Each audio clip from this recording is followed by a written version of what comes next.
Hey, there I am. You know, I was. That.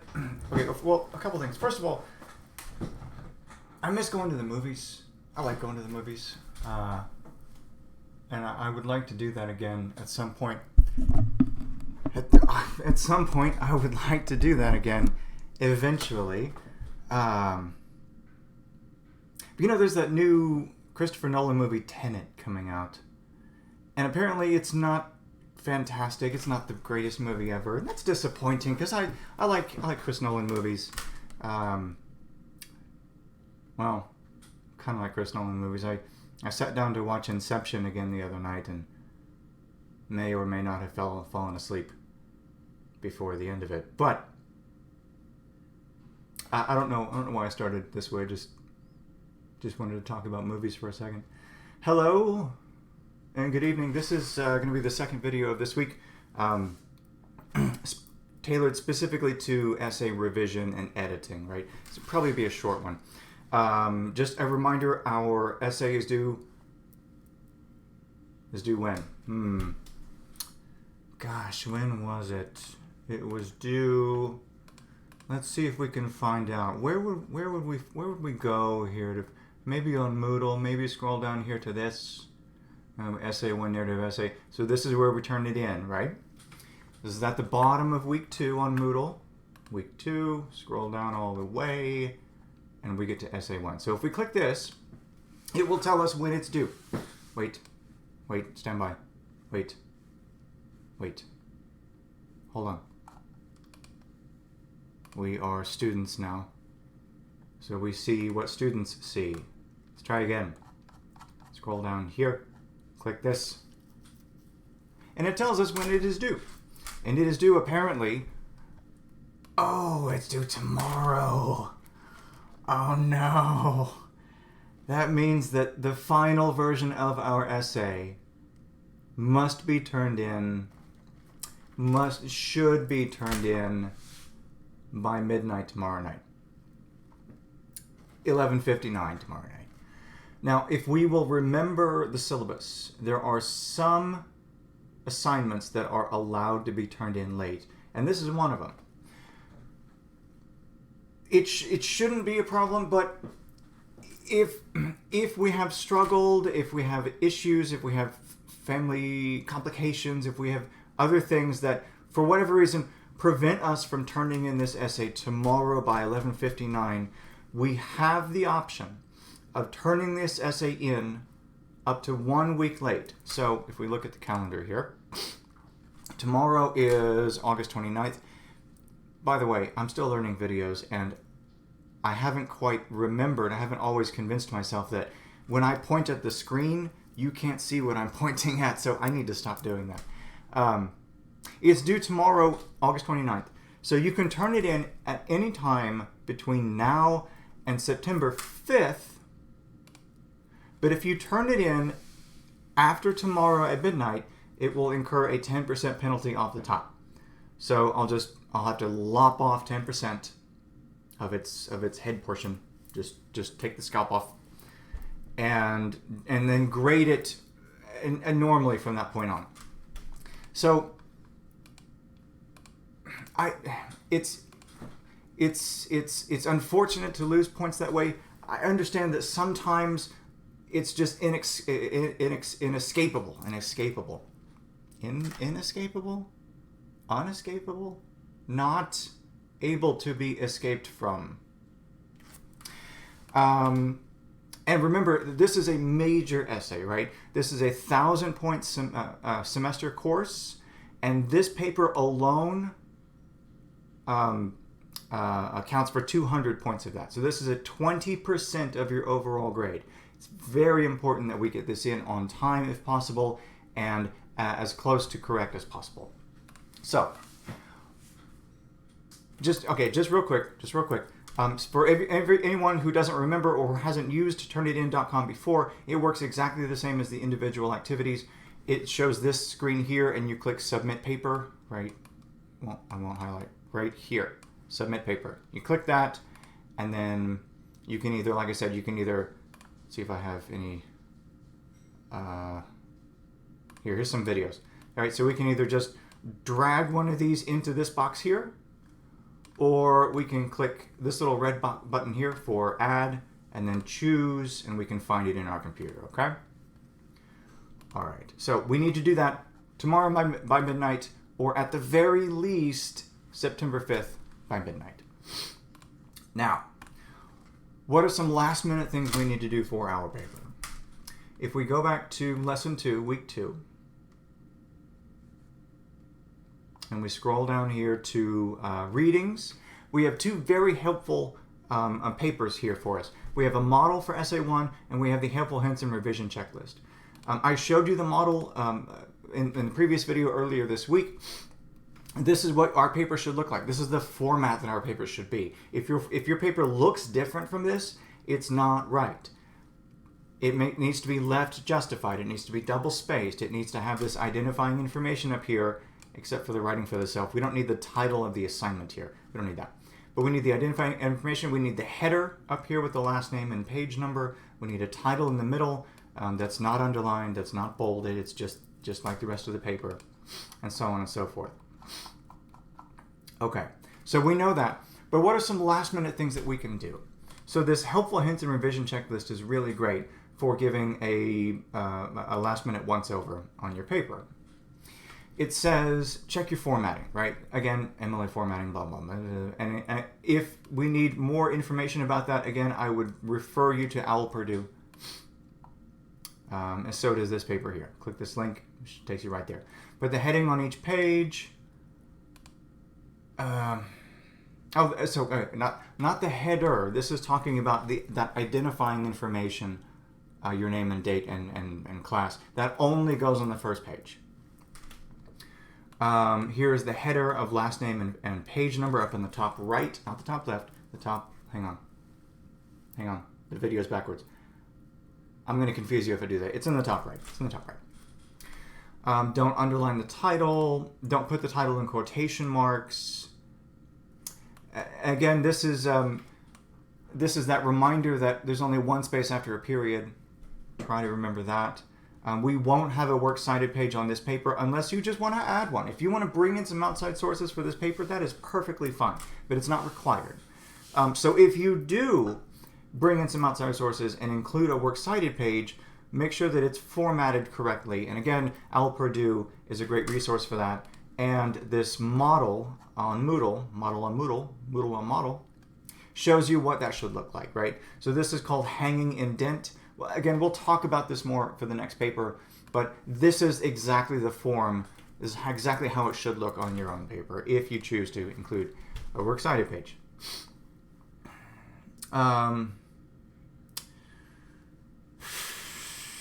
Don't underline titles of long works. Instead, we're using italics, right? In the past, it was the rule that you were supposed to underline the titles of novels and things like that. We don't do that anymore. I don't know who decides how we do things and why, but that person has decided to change things, so we have to listen to whatever that person wants. So we're putting those things in italics now. Titles of long works are italicized right there. Titles of short works are in quotation marks here. So those would be poems, songs, essays, short stories, magazine articles, things like that. Don't forget to indent each line after the first. Okay, that's on the works cited stuff. Works cited stuff. I'll talk about bald or naked quotations next time. Yeah, just ignore that. We'll talk about that next time for your next paper. Okay, this is a good one. There are a few things in papers that many people make mistakes on frequently, right? So your, and your. Now, we're all English students here. We're all in English class, so I would assume that we're pretty good at using the right your, and your, and there, and there, right? We know those pretty well, but not everyone knows it's and its. Not everyone knows affect and effect. Not everyone knows further and farther or fewer and less. So this is a really great little refresher. Effect and affect. Affect is a verb, so you affect something, and what you have done to it is called the effect. That's the noun. Definite and defiant. Further and farther, I'm not really gonna come down on you hard there, but basically, further means more and farther means distance, right?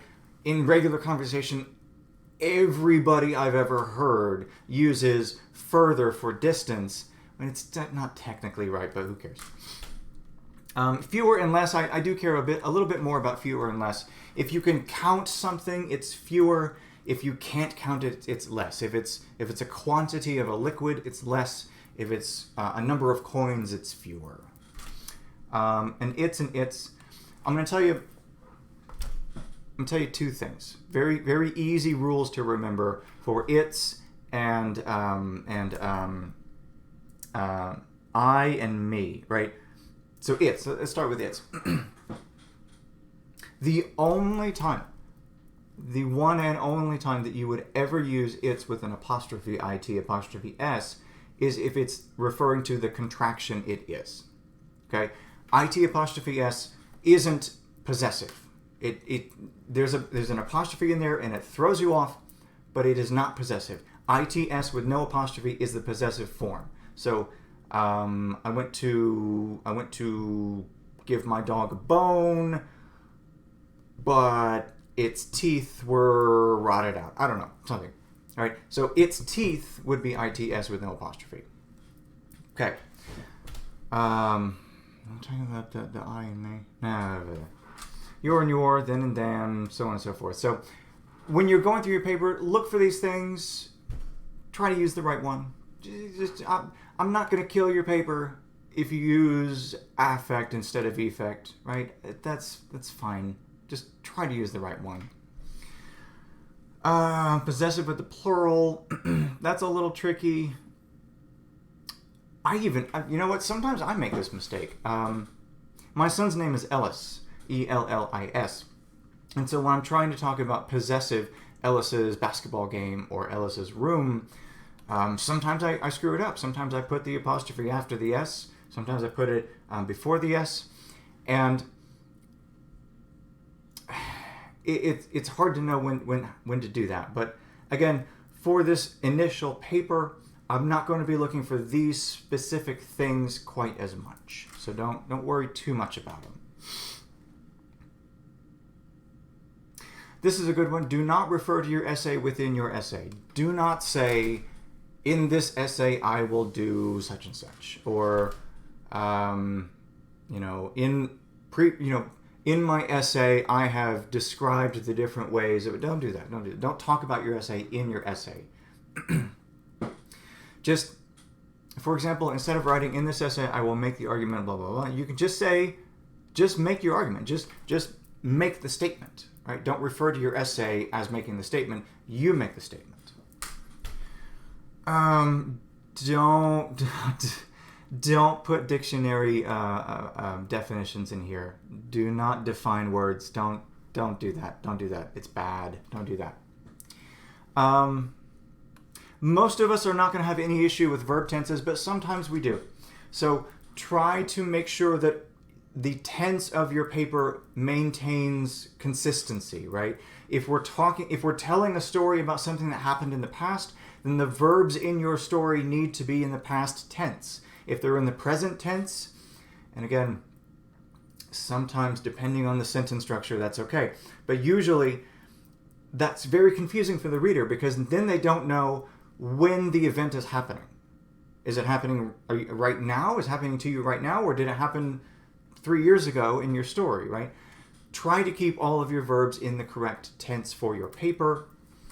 Double space the entire essay. Every page of the essay needs to be double spaced, including that identifying information up at the top left. And then the same font and style through your whole essay. Don't bring in different fonts. Don't bring in different styles. I don't want to see part of it bolded. I don't want to see parenthetical asides.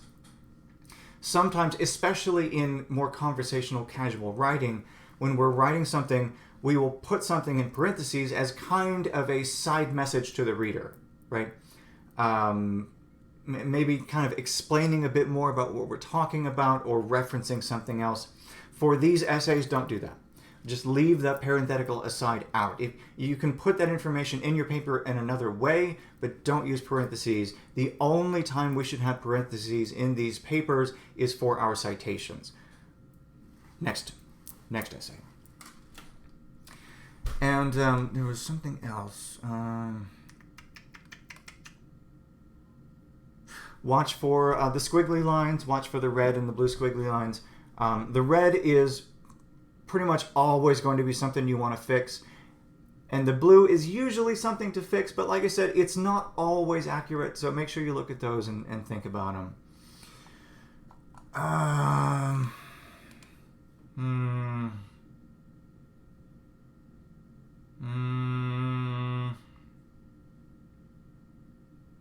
think that's it.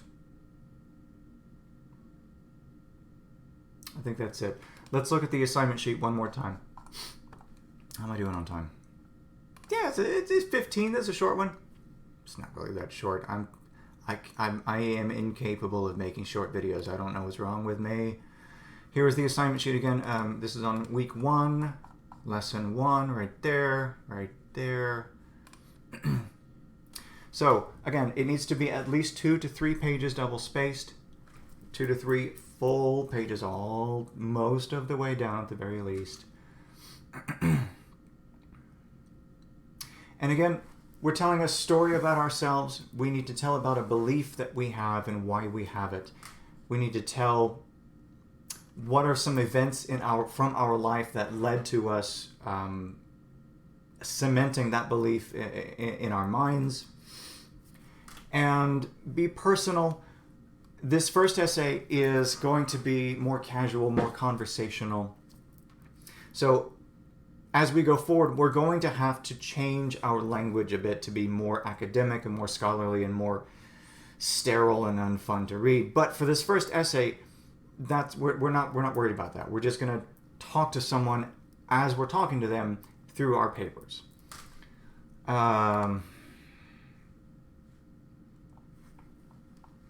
Okay. I think that's it. So, this week, we had this discussion question. We had this individual activity, which I have not returned to you yet. Okay. I am uploading this video at 9, well, no, I'm sorry. I'm finishing this video at 9:10 p.m. Friday night.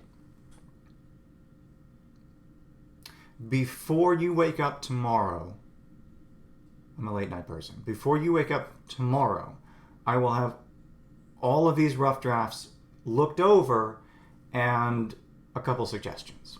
All right, I'm not going to go through and make line by line notes, but I'll give you a couple suggestions on how I think it's going and maybe some ways that you can get better. Yeah, I'll have that. So that way you'll have all day tomorrow to make your last minute changes and submit it before midnight tomorrow night. Okay? I think that's it. Good luck. Enjoy the writing process. I'm sure it's been a barrel of monkeys for all of us. And reach out if you have any questions. Talk to you soon. Thanks and goodbye.